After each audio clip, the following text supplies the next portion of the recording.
څومره چې مسلمانانو څومره دنیا کوم ترقی کړې ده هغه په قران شریف باندې چې کوم دی عمل کړو دنیا ګډ ګډ ته ورسل چانس ته صورت اول ته ورسل موږ ته الله پاک راکړې موږ خپل عمل نه کولې نو بهرحال دې د خپل وخت مدي کول دی او دانه چې کرکټ پریدو کرکټ وکاو خو څنګه چې کرکټ قرباني کوي چې بدین کې به قرباني کوو پہله پرایورټي زموږ دینی ځکه زموږ مقصد دا دی په دنیا د راتلو چې الله جل جلاله پیژنو چې الله جل جلاله څوک دی څنګه دی سبا کې سپول شي الله جل جلاله موږ چې الله وګورو کنه موږ اصل کې الله جل جلاله قدم نه راغسته او موږ زم دا کار نه کیږي یاره ته الله جل جلاله مخې ته وګورو الله بخښه کولی شي دا الله جل جلاله په ذات باندې غیرت وکړه الله غیرتی بادشاہ دی ورا الورا دی کن فیکون دی او وحده لا شریک دی نو ایسه وسوبل څوک نشته دی ته الله پاک را پیدا وکړه ته بیا ګور چې الله پاک تاسو څه کولی شي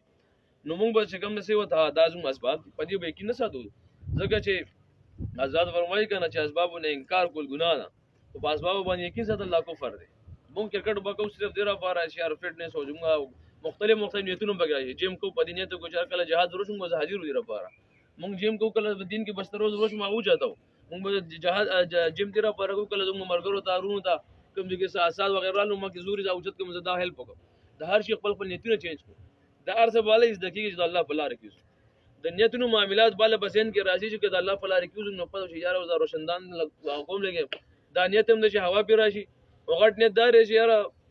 اذان په اورم نو دا وایي کې ډېر فرق شو خدا بل کې چې الله په لار کې وځو ان سوینګ او سوینګ بیٹ نیول لاشي نه لکه چې ترازو پیسې په لګي وخت هم لګي خپل ځان په لګي درې شي نه لګي بیا هغه ازمت سیوینګ سوینګ هم زده کی او اوټ سوینګ هم زده کی بیټسمن دنه بار هغه پاک سپټولر سي زده کی ولې چې درې ونه شي نه په لګي خو چې کله د الله په لار کې وځو چې خپل ځان مو لګي پیسې مو لګي وخت مو لګي بیا ونیتونه معلومیږي مونږ ته بیا به چې کوم نه چانه پریشر نه لو چانه باغ کې ګونه موږ ټیم به ډایرکټ موږ ستوري کو بیا زم کوچ زې کینو کوي چې خو اکثر خبره کوم چې زم امت امر بالمعروف و نهي عن المنکر کار ملاو شوی خط طرف ته بلل بدو نه منې کول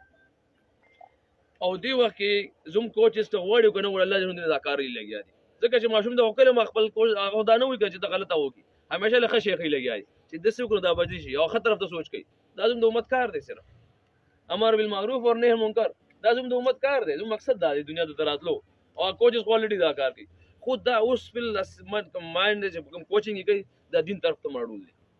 چې رزه په خپل محله کې چې کوم ځکه قادر صاحب الله جنت خوغي فرید صاحب الله جنت خوغي ځان نو دا دی باندې حق ته بل روډ د پارم د جنت خوغي د خپل جهنم نه بچ کی دی غواړي بلم جهنم نه بچ نو ډیره پاره د الله په لار کې وتل راشي نه زده شي د شي نه راځي که زه په کور کې ناسم زه د عالم سره مفتی